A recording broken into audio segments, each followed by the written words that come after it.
So today I'm going to build this Hi-Per-Mite filter. This is a version that's been slightly modified for the dual rail 5532. It's exactly the same circuit.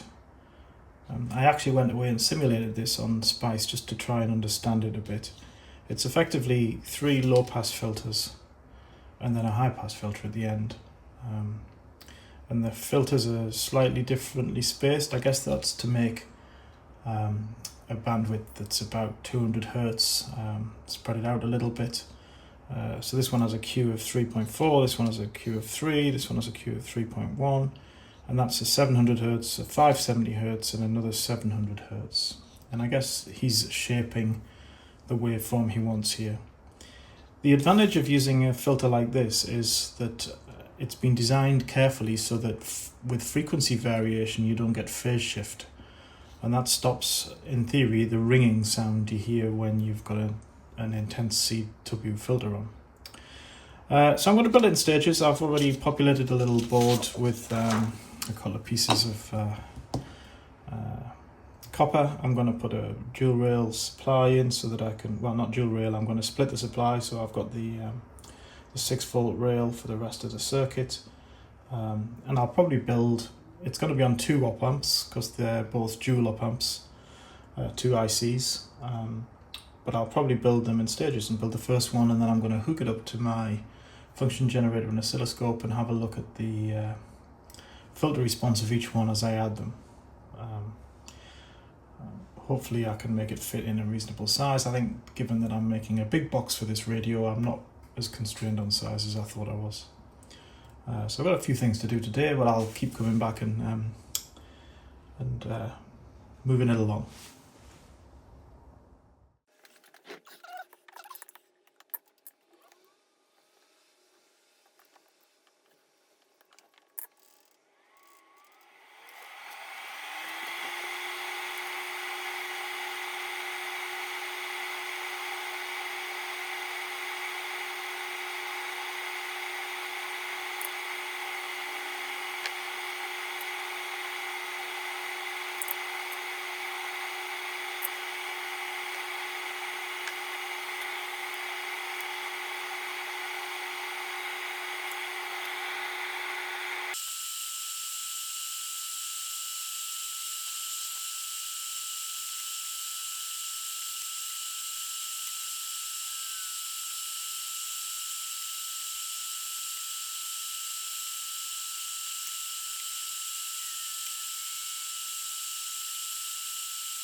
Have a look at the value after the capacitor here. Whoop. Without shorting the ground. So as you can see here, surprisingly I've got 5 volts peak to peak, 690 Hertz. Let's make it 700. 4.76. So let's go up to 800 Hertz. 3.6. 900 Hertz, 2.6. That looks perfect. So as the frequency goes up, the low pass filter is reducing. Now let's go down. Let's go down to 6 or 5. Sorry for the handheld camera. I should sort something better than that out. Yeah, so it's not going down as quick as I get down to 400, 300, but you'd expect that because this is a low pass filter. But it definitely does have a strong peak there, about 700.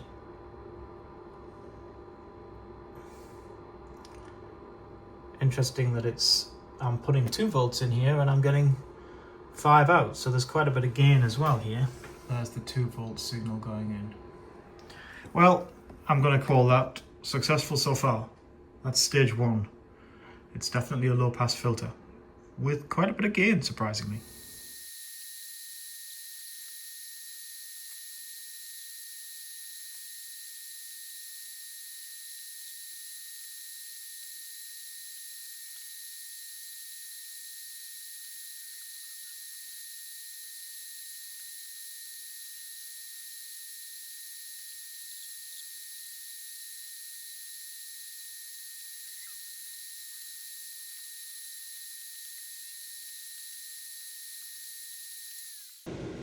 Okay, here we are again. This is stage 3, the last low pass filter. Let's turn on the power. I didn't connect the speaker. Let's do that. Where does it go? It goes to pin 1. So again on the output of this little cap. You can see here I've started on this technique of putting the caps upside down and making a long leg to the pin. It makes it easier for me to connect more than one thing to a single pin, which is quite a nice trick I've found this morning. It's helped. This second stage is much neater than the first one. I've never quite cracked ugly/Manhattan with chips as well. But you live and learn, and sometimes you just live. Right, let's turn it on again. Helps if you put the chip in.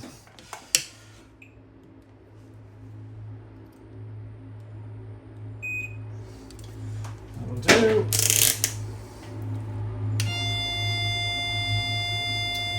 And apart from the train going past, hopefully you can hear that. That's 700 Hertz. Let's go up to 800. That's a kilohertz, and it's very quiet now. There's a little bit of noise which makes me think I'm maybe overdriving it a little bit. But anyway, there we go. So very quiet. Let me go all the way back down to 700.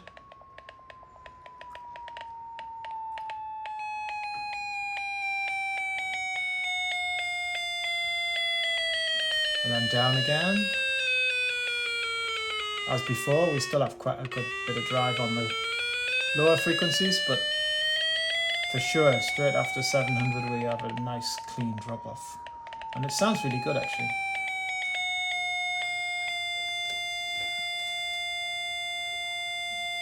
Great, pleased with that so far.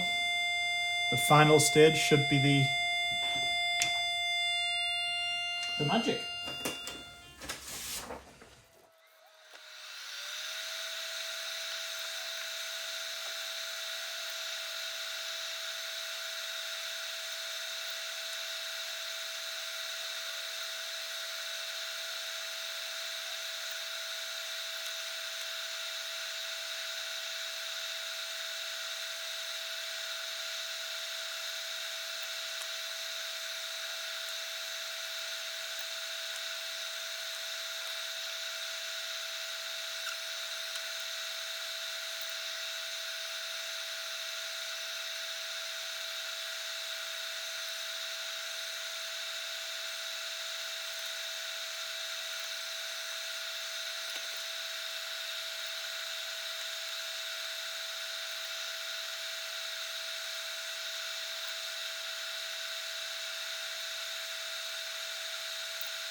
Okay, we're still rolling. I finished it. It's quite a nice small size.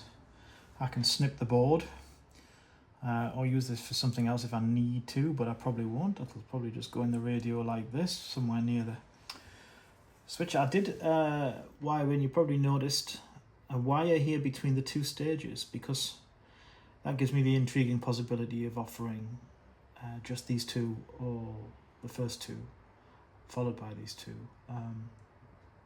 which in theory should let a bit more of the signal through if I'm trying to spot stuff before I dial it in. It would mean I needed a three-way switch, but yeah, that might be useful. I don't know. We'll see how it feels when I listen to it. So I've wired in the radio. This is the amp as before, the receiver, the oscillator.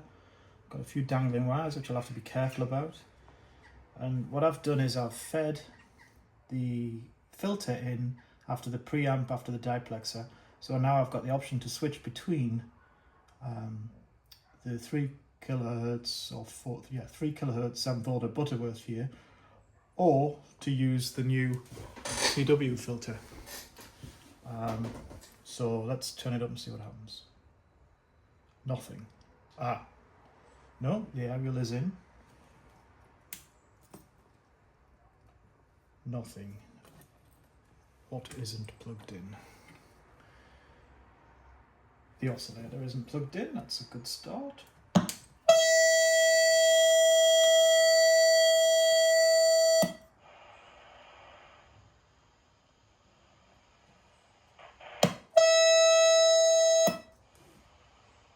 Okay, so it oscillates now.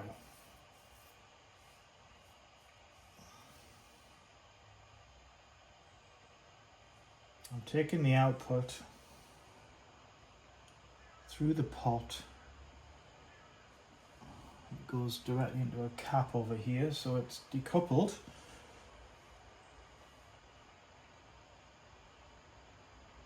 Is there too much gain?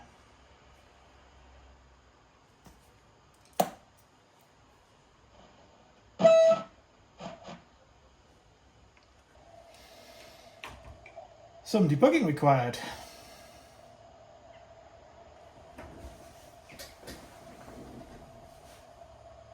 Given the gain of this, which as we saw was about a 12x gain, it may be just too much for the succeeding stages, and or I've got a ground loop of something, some nasty problem there. So I'm going to have to do some diagnosing. I won't do that on camera. I'll have a think.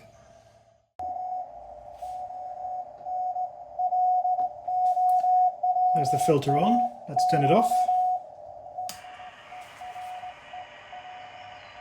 And here it disappears a bit into the noise. There it is with it on. Yeah, so after lunch I came back and fiddled. I rearranged things a bit. I've put the filter on the input of the power amplifier, the audio amplifier. I had it in the filter chain, but I suspected that the strength out of the diplexer was not enough to get the signal into here for it to be detected very well. If there's a part of electronics that I really struggle with the most, it's the impedance matching between sections. I still have a lot to learn there. But yeah, what I was getting was I could quite happily feed a sine wave through, hear it being output, but weak signals weren't getting through. So I've put it onto the output of the first two op amps in the radio, which is kind of at line level, if you like, before it goes into the power amp for the speaker. And as you could hear, that made a big difference.